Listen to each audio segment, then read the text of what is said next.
सलीम जवळ सलीम जज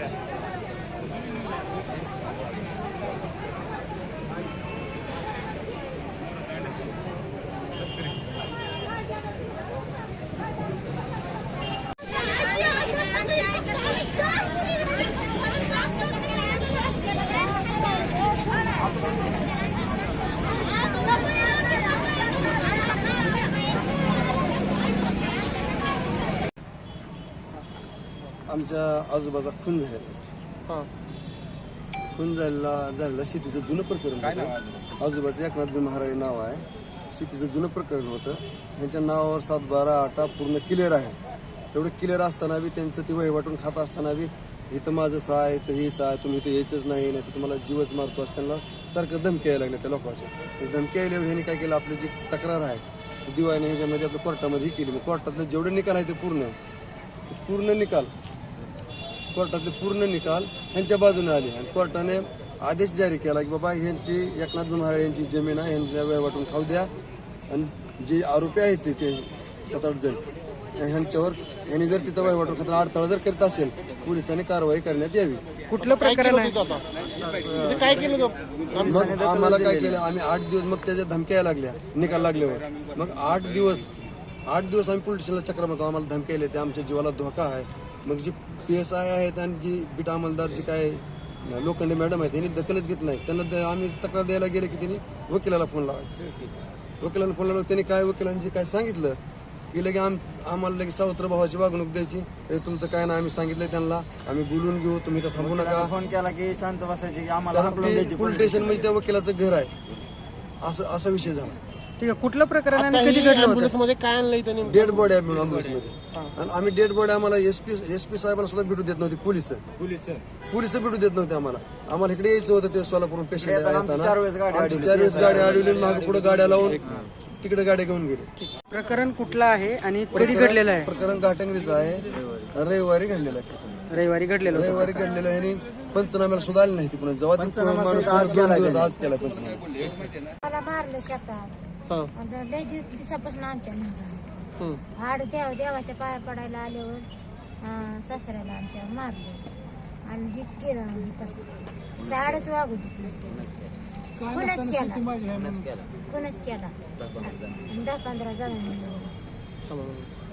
आज काय झालं मावशी नेमकं सांगा.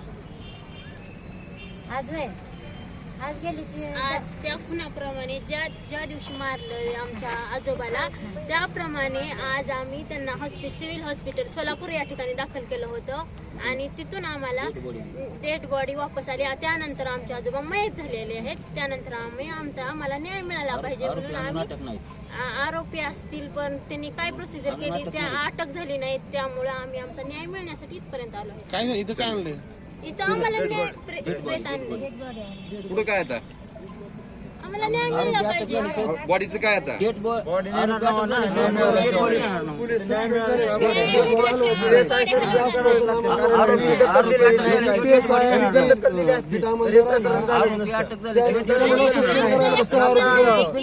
आम्ही गावाकडे नेलतं, आम्हाला इकडे आणून दिलं नाही. 4 वेळेस आमची गाडी अडवली. आम्हाला तिथे लाठीचार केला. आता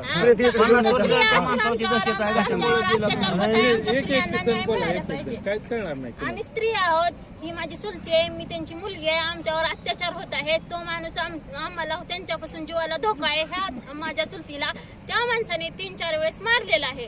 तरी पण तुम्ही जी न्याय व्यवस्था आहे त्यांना माझी नम्र विनंती आहे की आम्हाला न्याय दिला पाहिजे. महिलांविरुद्ध हात उचलणाऱ्याला अटक झाली पाहिजे, फाशीची शिक्षा भेटली पाहिजे. माझी कळकळीची विनंती आहे. काल आपल्याकडे एक तक्रार आली होती. त्याच्यात फिर्यादी कल्पना दिलीप फराळे त्यांनी येऊन आपल्याला सांगितलं होतं की ते जे आपलं हे आहे जे सध्याचे मयत आहे ते त्यांना गंभीर दुखापत झाली होती का. त्यांना रॉडने हातावर आणि पायावर तांड्यावर डोक्यावर मार लागला होता. त्या अनुषंगाने आपण लगेच त्याच्यावर 109 BNS प्रमाणे गुन्हे दाखल केले होते जे जुना 307 होता IPCच्या. त्या अनुषंगाने आपला तपास चालू होता. त्याच्यात त्यांनी 6 आरोपीच्या नाव दिले होते. आज त्यांचा मृत्यू झाला होता. तर त्याने आपल्याकडे बॉडी आणले होते सध्या SP ऑफिसला. आपण जे ते फिर्यादी होते त्यांची काही मागणी होती, आपण त्यांच्याशी बोलले. त्यांची 2 मागणी होती जनरली. एक तरी आपल्या काहीतरी त्यांना FIR मध्ये ऍड करायचे होतं, ते आपण करत आहे ऑलरेडी. आणि दुसरी त्यांची काही कर्मचारीवर तक्रार होती, ते पण आपण घेतली आहे आणि ते कायद्याप्रमाणे आपण त्याच्यावर कारवाई करतो.